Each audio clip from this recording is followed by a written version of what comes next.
Então, a primeira coisa que nós temos, né, os anfíbios, vocês estão vendo ali um exemplo de uma rãzinha, né? Essa rãzinha é característica, inclusive,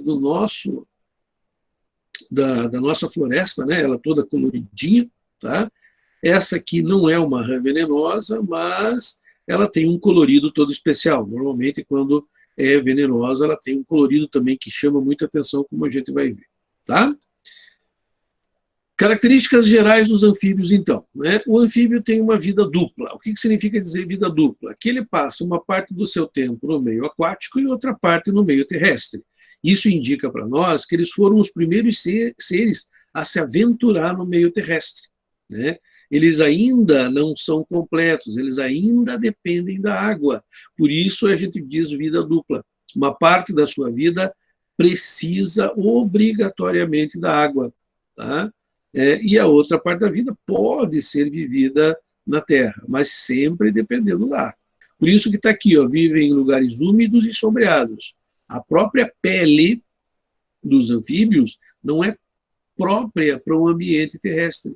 Então ele tem que viver sempre num ambiente que ainda tem umidade, né, e que não pode pegar sol intenso.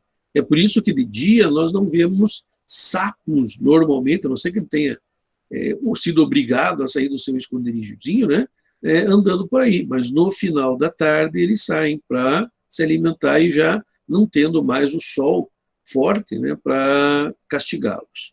Sofrem metamorfose. Metamorfose, vocês sabem que é o quê? Aquela transformação. Né? Eles vão se transformar completamente. Vai haver uma mudança no seu corpo muito, muito drástica. É o caso aqui da fase larvária, que são os girinos, que vocês estão vendo aqui embaixo. E esses girinos, por exemplo, vão sofrer uma transformação muito, muito grande, né, para se transformar no adulto. Imagina, um girino desse vai se transformar num sapinho. Por isso ele sofre, a gente diz que ele sofre metamorfose. Tá? Nós temos aqui, são todos gnatostômatas, né, características gerais. O que é um gnatostômata? Aquele que tem mandíbula. Tetrápodos, tetra, 4 podos pés. Então, são aqueles que têm 4 pés. Tá? Como anexo embrionário, ele só tem o saco vitelino. Senhor, o que é anexo embrionário? Quando, por exemplo, está sendo gerado antes de nascer o girino, ele está dentro do ovinho, e dentro do ovinho ele tem uma estrutura chamada saco vitelínico, que é uma bolsa de alimento. Como ele ainda está sendo gerado isolado da mãe, tá? Ele tem que vir com uma bolsinha cheia de comidinha para que enquanto ele ainda estiver no ovinho, ele não nasceu, ele não é girino, mas enquanto ele estiver, né, sendo gerado, ele tenha um alimento para completar a sua formação. Então, nós falamos um pouquinho mais, né, sobre isso para vocês, certo? Que mais nós podemos falar dos anfíbios? Apresentam pele permeável, né? Pele permeável, uma pele muito fina, onde existe muita umidade. Eles não têm escamas, o seu corpo é coberto por glândulas que produzem muco, né? As chamadas glândulas lubrificantes, tá? E são muito irrigadas de vasos sanguíneos. Por quê? Se você pegar um sapo, você vai ver que o sapo tem uma certa, principalmente uma rã, uma perereca, né? Ele é liso. Tá? Por que isso? Porque os sapinhos, eles respiram, né? Os anfíbios, eles respiram pela pele. É um dos tipos de respiração que eles fazem. A respiração chamada respiração cutânea. Respiração cutânea é uma respiração pela pele. Para que o oxigênio do ar consiga passar para dentro deles, a pele tem que ser úmida. Tá certo? E ela é muito fininha, por isso ela tem os vasos sanguíneos logo abaixo. É por isso que é uma judiaria, uma judiação, você jogar sal em cima de um sapinho. Né? O sal, por exemplo, retira a umidade da sua pele e ele vai morrer porque ele não consegue respirar. Não é a única respiração. Tá? Num sapo adulto, um outro tipo de respiração que ele tem é pulmonar. Os pulmões do sapo são pulmões primitivos, né, dos anfíbios. Então, eles não servem. Vamos supor lá que você eliminasse a respiração cutânea, eles morreriam por falta de ar. Então, eles têm pulmõezinhos bem pequenininhos lá dentro que auxiliam a respiração terrestre. Mas uma parte da respiração é pulmonar, uma parte, aqui em cima está escrito, né? Ó, uma parte da respiração é pulmonar, outra parte é cutânea. Tá? Então, as duas melhores respiração deles é a pulmonar e a cutânea junto. Alguns anfíbios conseguem respirar fazendo uma respiração chamada bucofaríngea. Bucofaríngea é quando o sapo engole ar. Quando ele está coachando, né, ele acaba engolindo o ar e na faringe esse ar é absorvido. Tá? Mas é digamos assim, um a mais, um extra que ele tem. A principal respiração é pulmonar e cutânea. Tá? Isso no adulto. Quando eles são girinos, a larva, né, a larva deles é chamada de girino, a respiração é branquial. Tá? Brânquias. Por quê? Porque o girino vive na água. E na água, a respiração, né, é feita por brânquias para retirar o oxigênio dissolvido na água. Né? Então, por isso, respiração branquial. Então, vamos lá. No adulto, a respiração é pulmonar, cutânea e bucofaríngea. Tá? Pulmonar, cutânea e bucofaríngea. Nas larvas, a respiração é branquial e cutânea. Branquial, tá? Então, nós estávamos falando da respiração, e daí agora aqui embaixo você tem as glândulas de veneno. Né?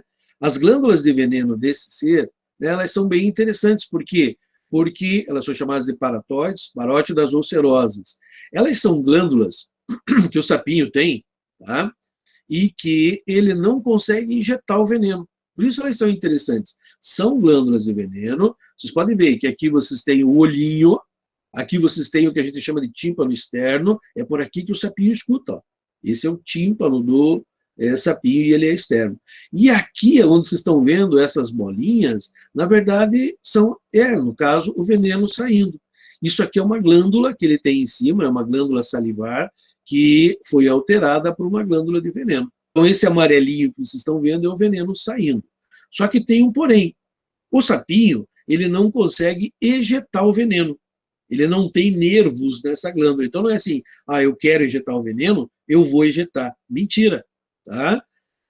Para que o veneno saia, alguma coisa física tem que pressionar essa glândula. Aqui, o cientista pressionou com as mãos, tanto que os dedos dele, ó, tem veneno. Ele apertou essa glândula. E quando ele apertou essa glândula, o veneno saiu. Isso aqui é uma defesa contra a cobra. Quando a cobra aperta com a boca isso aqui, o veneno sai. E aí ela acaba morrendo ou passando mal por causa desse veneno e automaticamente, antes disso, ela larga o sapinho. Então aquela história de que o sapo espirra leite é tudo mentira. Tá?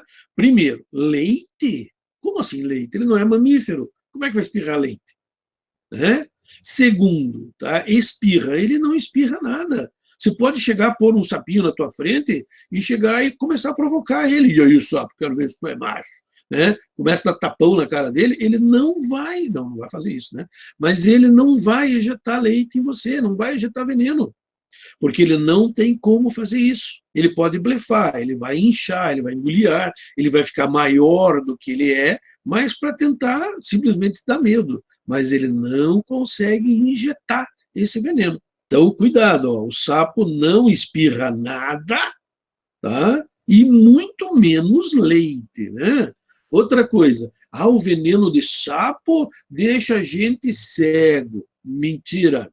Se você mirar, pegar o dedo, passar aqui nesse veneno e colocar com o dedo dentro do teu olho, então o que vai acontecer? Você vai ficar com uma irritação muito forte na vista. Essa irritação vai poder fazer com que coce, irrite, arda, e aí você vai passar a mão. Ao passar a mão nos olhos com muita frequência, você corre o risco de fazer um deslocamento, né, de córnea, e aí sim, isso pode deixar você cego.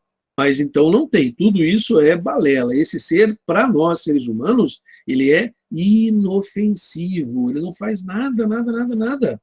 A única coisa é que a aparência dele é feia, justamente para ele poder sobreviver no ambiente onde ele está. Tem muita gente que tem fobia de sapo, né? Os olhinhos saltados para fora é porque alguns parentes dele que vivem na água, como a rã, é a maneira dela enxergar para fora da água sem precisar expor o corpo. Então, ó, não esquecer o nome das glândulas, glândula paratóide ou serosa, ou parótida no caso. Tranquilo? Beleza? Na continuação agora, nós temos algumas características a mais. Por exemplo, todos os anfíbios são carnívoros, se alimentam de outros seres. Apresentam um coração dividido em 3 cavidades. Coração é muito importante, tá? Nós vamos ver que a classificação dos vertebrados uma das características é o coração. Os peixes têm o coração dividido em 2 cavidades. Se eu pegar e abrir o coração de um peixinho, eu vou ver que o coração desse peixinho é dividido em 2 cavidades. Já dos anfíbios, é 3 cavidades. 2 aurículas, que é a parte de cima, e um ventrículo, que é a parte de baixo. Só para vocês terem um comparativo, o nosso coração é dividido em 4 cavidades. 2 aurículas e 2 ventrículos. Nos sapinhos, há uma mistura de sangue arterial e sangue venoso. Tá? Então, alguns cientistas dizem que é por isso que eles são pecilotérmicos. Eles têm a temperatura conforme a temperatura do ambiente. Então, eles não têm uma energia extra como nós temos na separação do sangue. Mas isso a gente vai falar bastante para vocês aí. Então, o que você tem que guardar? Que o coração dos anfíbios é dividido em 3 partes. 2 aurículas e um ventrículo. Tranquilo? Reprodução. A fecundação é externa. O que é fecundação externa? Fecundação externa é quando o macho fecunda os ovos fora do corpo da fêmea. Então, não há penetração de espermatozoide dentro do corpo da fêmea. Por isso, a gente diz fecundação externa. O que acontece? O macho, ele abraça a fêmea na época da reprodução, né? Então, no caso dos anfíbios, o sapinho coachoa porque ele está atraindo a fêmea. Então, ele tem que atrair a fêmea, então ele vai coachando e a fêmea escuta e vem até ele. Para que haja reprodução, ele tem que ter um laguinho, digamos assim, ele tem que ter uma piscina. Se ele não tiver piscina, se ele, né, a casa dele não tiver piscina, a fêmea não dá bola para ele. Se tiver uma poça, se tiver, né, um lago, um rio, vai haver a fecundação. Como é que acontece? O macho abraça a fêmea pelas costas e quando ele faz pressão com as patinhas, a fêmea começa a pôr os ovinhos para fora.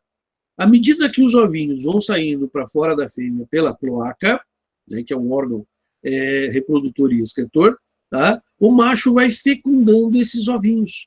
Então, veja, externamente, tudo isso fora do corpo da fêmea. E tem que estar na água. Por que tem que estar na água? Porque na água eles vão ser reidratados. Uma característica dos ovinhos dos anfíbios é que eles não têm casca, não têm casca. Por isso que ele depende da água. Tá? Como não tem casca, não tem proteção contra dissecação, a reprodução tem que ser colocada na água, os ovinhos têm que estar lá. Quem já viu, por exemplo, o ovinho de sapo, que parece um sagu, né, umas bolinhas revestidas por uma gelatina, elas formam um cordãozinho e estão sempre dentro da água. Se você, por acaso, tirar da água, ele vai morrer, ele não vai se desenvolver. O desenvolvimento é indireto, por que indireto? Porque passa por fase de larva, que é chamada de girino. Como a fêmea coloca os ovos para fora e o macho fecunda eles fora, a gente chama esses seres de ovíparos, tá? Ovíparos, tá certo? Então, nós vamos ter lá, né, os ovíparos, vivíparos, ovulíparos, que nós vamos falar para vocês, tá certo? Tranquilo? Uma outra característica é que os machos, eles possuem um chamado órgão de Bieder.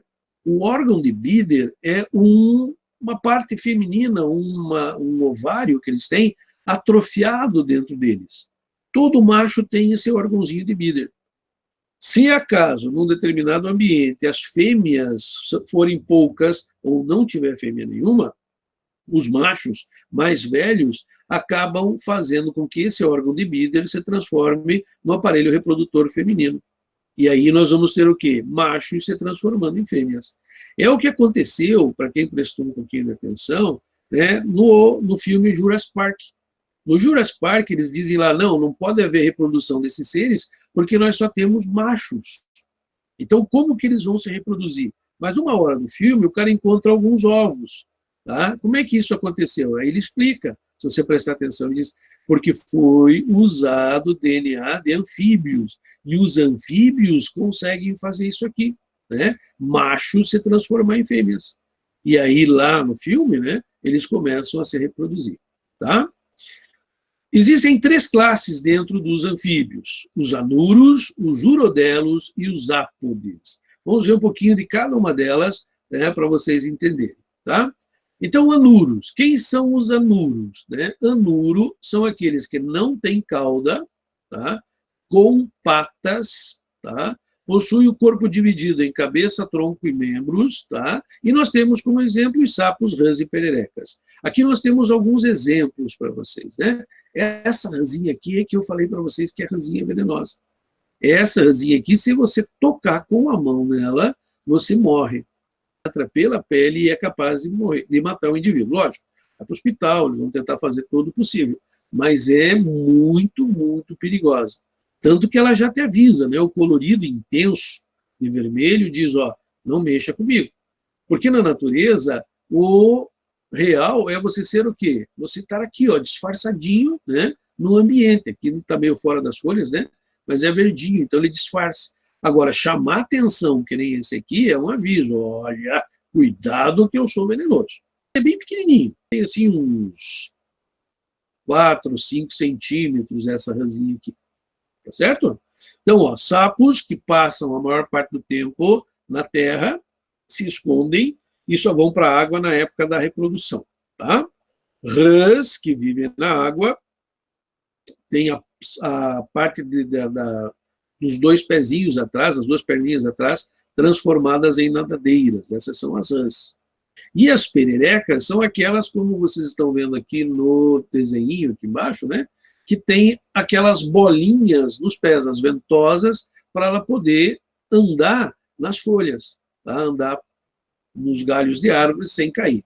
Tá? Então, sapo no seco, rã na água sempre, e pererecas em ambientes úmidos como florestas. Elas têm ventosas nas patinhas que elas usam para grudar no ambiente. Tranquilão? Outra que nós temos são os urodelos. Os urodelos, né, são aqueles que têm cauda. É o que caracteriza esses seres. Né? Então, ele tem uma cauda, tem as patinhas, possui também cabeça, tronco e membro, né? Mas as patinhas são um pouquinho menores, um pouco menos desenvolvidos. Nós temos, no caso, como exemplo, as salamandras e tritões, que são extremamente raros no Brasil. Existe 1 ou 2 espécies de salamandras só, tá? E são muito, muito feias. Já na Europa, por exemplo, vocês têm umas salamandras muito bonitinhas, inclusive são criadas em aquário, né? Elas têm as brânquias externas, a respiração branquial, que parecem uns dread. Então, parece uns dreadzinhos saindo dela, né? Esses são os urodelos. O terceiro que nós temos são os ápodes. Ápodes são as cobras cegas, né? As cobras que a gente fala assim, alguns dizem cobra de 2 cabeças, né? Cecília, que é um outro nome que ela tem, né? Que são as cobras cegas. Não são cobras, tá, gente? Cobra não é anfíbio, tá? Então, a cobra cega, ela parece ter 2 cabeças, mas não tem, tá? Na verdade, parece. Ela tem uma cabeça só. Normalmente, elas são terrestres, vivem enterradas, são basicamente cegas, né? Não tem patas, tá? Não tem dentes de veneno, tá? Ela tem dente, pode ser mordido por ela, tá? Mas ela não tem veneno, tá? Mesmo assim, é mordida, é dolorida. Tá? E como ela vive na terra, os seus dentes têm bastante bactéria, o que pode ocasionar, por exemplo, infecções no indivíduo. Aqui vocês estão vendo, então, todo o desenvolvimento. Vocês estão vendo os ovos. Dos ovos você passa para girino. Se olharem bem certinho aqui, vocês veem as branquiazinhas aqui em cima, que servem para retirar, né, o oxigênio dissolvido no ar. Aí ele vai passando, vai sofrendo metamorfose, vai se transformando. Observem que aqui ele não tinha patinha nenhuma, aqui ele já tem uma patinha de trás, né? Aqui ele já tem as 4 patinhas, e aí, veja, essa cauda aqui vai começar a regredir. Ela vai começar a diminuir, diminuir, desaparecer, e ele acaba se transformando num sapinho. Ao mesmo tempo em que isso acontece, as brânquias regridem, e a partir desse momento, o sapo não respira mais na água. Por isso, se você jogar um sapo na água, amarrar, por exemplo, um tijolo no pé dele, não vão fazer isso. É um exemplo. Tá? Vão fazer sacanagem, coitado do sapinho.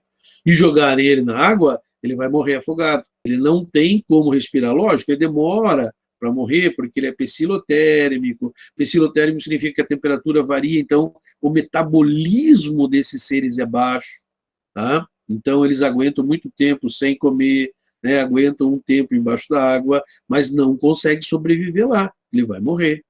A rã, a mesma coisa, a rã vive na água, mas ela respira por pulmões. Então ela tem que vir para a superfície para respirar. São de transição, enquanto larvas ainda respiram, retirando o oxigênio do ar. Depois não mais. Tranquilo? Então, ó, os anfíbios que a gente tinha que ver seria mais ou menos isso, tá?